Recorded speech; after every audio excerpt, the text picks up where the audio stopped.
Good morning mga igan, mga kaluto. Kamusta po kayo dyan? Today, ako po ay magluluto ng kalyos. Ito po yung aking meat na gagamitin. Meron po yung ito po pata, and then meron po tayong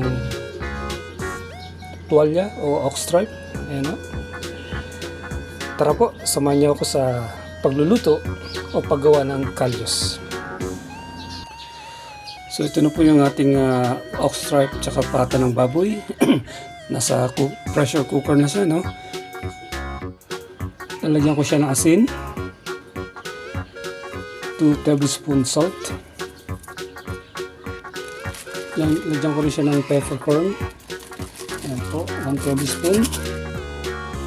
Lalagyan ko rin siya ng suka para pampalis ng anggo, ng lansa, ng amoy. Tansyahan na lang. Lagyan ko siya ng luya, no? Ayan. And then 1 teaspoon MSG para magkaroon na siya ng lasa, no? Alright, so pakukulang ko po ito ng mga 20 to 25 minutes. Ito na po yung ating in-pressure cooker kanina na pata. Super lambot na po siya, oh. Ito. At itong tuwalya, ganoon din po.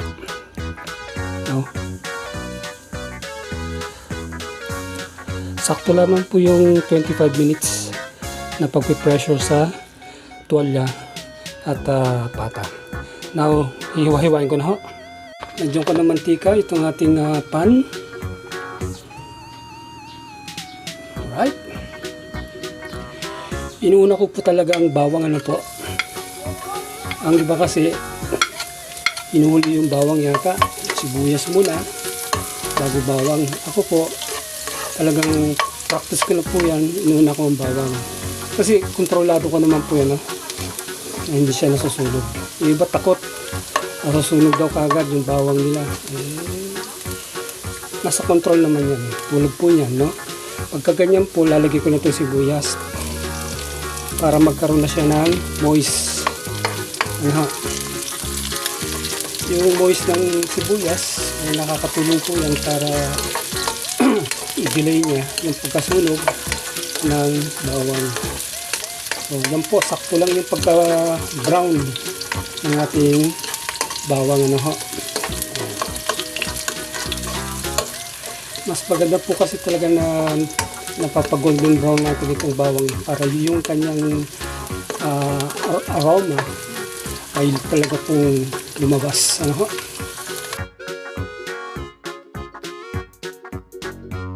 Lalagyan ko ito ng ham, sweet ham, ano ho. Yan ang version ko mga kaibigan.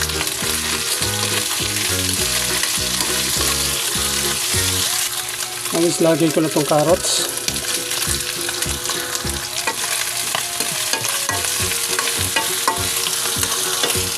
Tatakpan ko saglit. Ng konting tubig, ano?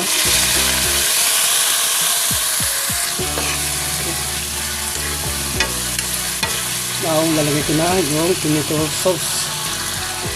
200 grams. Halo.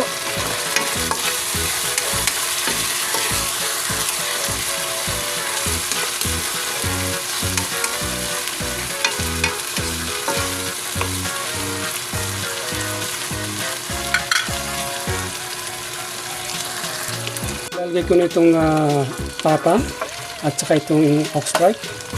Medyo marami-rami ito mga kaibigan, ano? Sarap ito. Meron pang stock. Natin.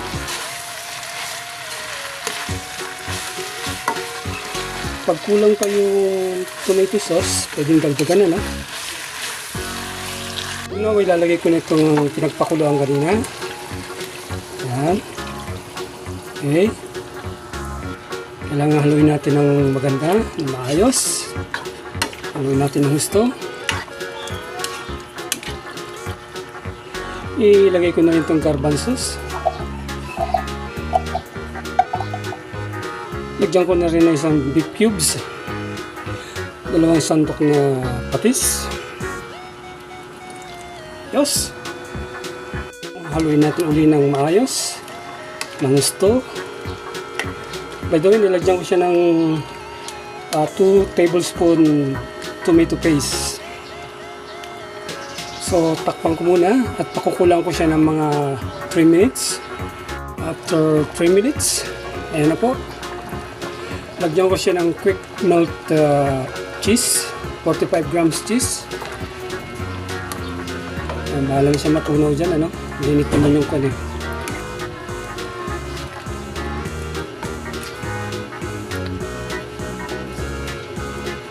At panghuli, ilalagay ko na rin itong bell pepper.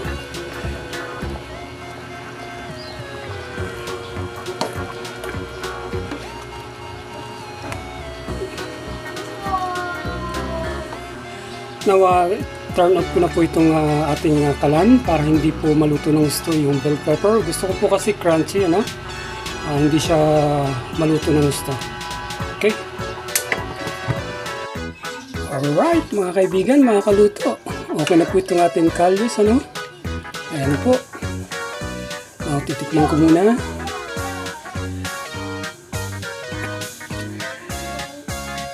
Ayos mga kaibigan, isa na naman pong napakasarap na putahe ang ating naluto sa araw na ito. Approve mga kaibigan.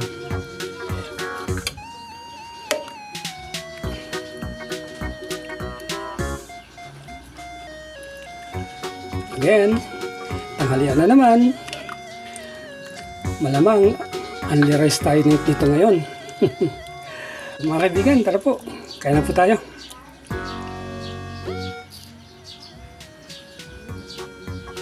So ito na po ang ating kalyos.